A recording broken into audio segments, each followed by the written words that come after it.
This is a story about kings and conquerors, about empires that spanned continents and battles that shook the world. It's a story of a man named Alexander. Now, when I say that name, you might think of a famous historical figure, or perhaps a popular streaming service. But today we're talking about Alexander the Great, a name that echoes through history. Born in 356 BCE in the ancient city of Pella, Macedonia, Alexander would grow to become one of history's most legendary conquerors. Known as Alexander the Great, his ambition, military genius, and vision reshaped the known world, leaving a legacy that still resonates over to millennia later. From a young age, Alexander was immersed in education and strategy. Tutored by the philosopher Aristotle, he learned philosophy, science, and the art of leadership. But Alexander's lessons were not confined to books. He developed a keen understanding of military tactics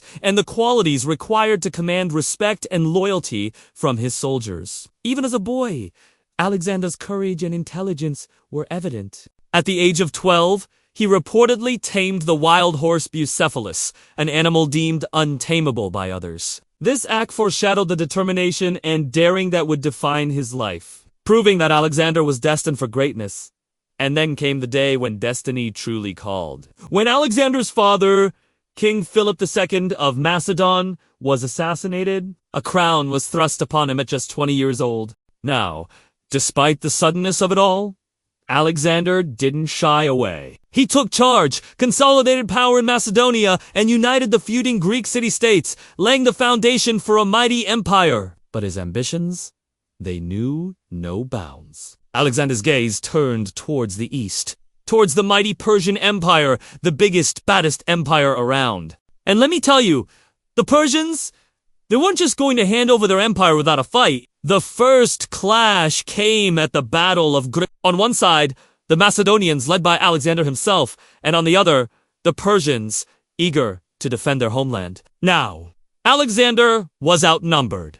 But he played his cards right. He unleashed his elite force, the companion cavalry, charging into the fray with unmatched ferocity. Theirs was a display of military genius and sheer willpower. They broke through the enemy lines, securing a resounding victory. It was a triumph that set the tone for what was to come. That victory at Granicus was just the opening act in a campaign that took him from the shores of Turkey to the deserts of Egypt and the plains of India. He went on to conquer vast territories, each presenting its unique challenges and rewards. The siege of Tyre, for instance, showcased his strategic brilliance. When the coastal city of Tyre refused to submit, Alexander didn't attack from the land side. He built a causeway across the sea to breach the city's formidable sea defenses.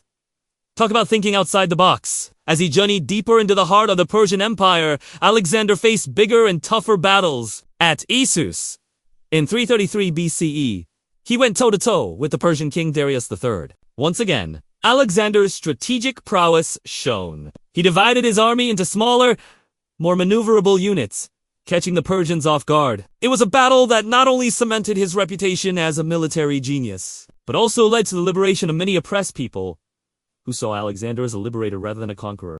But the real test came at Gaugamela in 331 BCE. This was the battle where Alexander truly made a name for himself. Facing an army that some historians say numbered over 1 million, Alexander didn't flinch. He used the same tactics that had won him previous battles, breaking the enemy ranks and routing the Persian forces. It was a decisive victory that led to the collapse of the Achaemenid Empire and the opening of new worlds to the west. Throughout his conquests, Alexander wasn't just a ruthless conqueror. He was a visionary.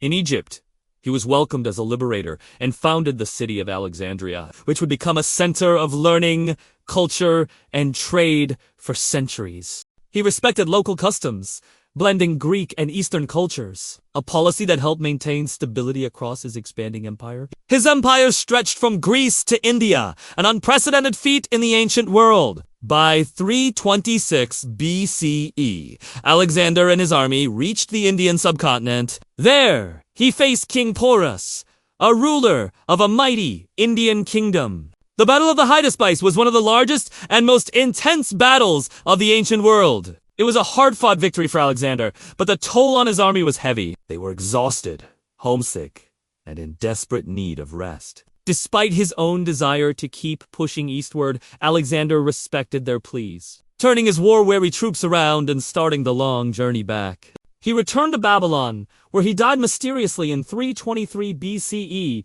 at the age of just 32. Some say illness, others poisoning, but the true cause remains a secret lost to time. In his short life, he created an empire that shattered the boundaries of the ancient world, spreading Hellenistic culture, trade, and knowledge across continents. Alexander's empire might have crumbled into the Hellenistic kingdoms ruled by his 4 generals. But the cultural and scientific exchange he sparked endured. Cities like Alexandria became centers of learning. His efforts in the fusion of cultures influenced art, language, and even systems of governance, shaping not just the Eastern Mediterranean, but entire regions of Asia. Alexander the Great wasn't just a military conqueror, he was a catalyst for cultural transformation, a pioneer of globalization in the ancient world. He was a man who dreamed of a world united under one banner. A vision that might have been ahead of his time, but whose echoes resonated through the ages. So next time you hear his name, remember, it's not just a name. It's a testament to human ambition, courage, and the enduring quest to explore and conquer, not just distant lands, but the boundaries of what's possible.